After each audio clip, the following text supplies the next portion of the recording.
Hey everyone, welcome back. Welcome to your first official bearish edition of Lunch at the Market. It pains us to try to do things this way, but you get hurt when you're digging your heels, even when you're wrong. And right now, being long means usually being wrong. There are very, very few names that you can own from the long side right now, and so we prefer just not to do it. So today we're going to bring you two short ideas. You can either short the stock with a call against it or buy puts. Either of those will work. They'll express bearish bets. So today, 3 times the S&P 500 index tried to break above 1286 and 96, so 1286.96. You can watch that by watching SKX. Okay, so if you watch the SPX, those are the cash on the S&P 500 index. We failed 3 times, and now we are significantly lower than that. So we have failed. Before you place a trade, you want to watch the price action on the S&P 500 index, the SPX. That'll give you your cues as to whether or not it's the appropriate time or not the appropriate time to enter the trade. When that failed, it confirmed that you could not buy anything to the long side, and if you did, you ran the risk of getting absolutely crushed. Okay, so trends at TL Montana on Twitter. We appreciate REDF. It's an Indian company that's really a lot like AOL, or maybe even more like Yahoo. So it's a web portal. So we can imagine that the majority of their revenue is comes in from subscription services or advertising, really. So probably very few subscriptions, but then mostly advertising dollars. The reality is that the company hasn't been profitable since Q1 of 2009. That was a while ago. The stock used to be valued at $18 a share, and now trades at around $8.80 or so. And so you have 2 options: short the stock, get long, a call against it. The cost of the call is very minimal, so your cost to short is pretty low. And then obviously the other strategy is to take a look at something like the July 7.5 put for about 60 cents.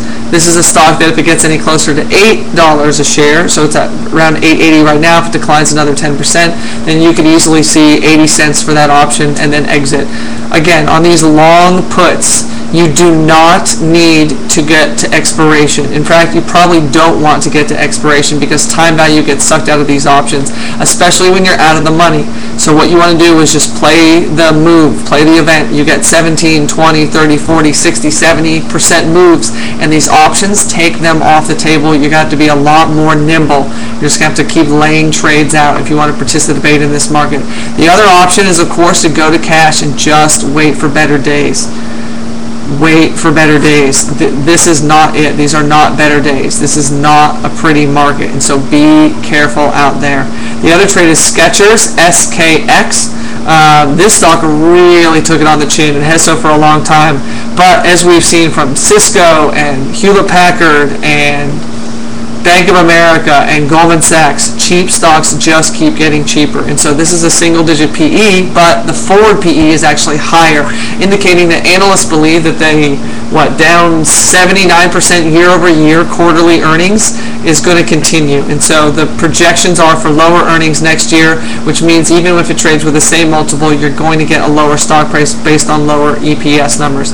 So again, you can either short the stock with a call against it, or you can take a look at buying the July 15 puts, which are actually in the money already now by about 40 cents. Again, you don't need the whole move to take place. You just need it to go up enough for you to take your profits and move on. So Skechers, SKX, and REDF, which is basically your Indian Yahoo, except it appears that they have a much smaller audience than Yahoo does. So if you don't like Yahoo, you really don't like REDF. Take a look at it. It's an Indian ADR. All right, it feels absolutely terrible to be bearish. Absolutely terrible. I want to throw up every morning when I wake up. But the reality is that until we get to earnings, and then we have to hope earnings are good. If we get bad earnings, not good. Not good at all. I will tell you this right now. We'll probably be long some weekly puts as a hedge into earnings. So we won't start laying out trades again that are bullish leaning until we get to first week of July. Then we'll try to get set up and hope to heck that we're right on earnings. We'll be long weekly puts as a hedge against it. if earnings aren't good, you're going to see this market go to heck in a handbasket, because we've got huge fiscal deficits. We've got the Fed, which most think are out of bullets, even though in a worst case scenario they'll step in, but we're talking worst case scenario, like back to below Dow 10,000. So not a whole lot to like about this market. Keep looking for short opportunities, stay nimble, stay light, and be careful out there. Thanks for joining us on Lunch of the Market. We will see you again tomorrow.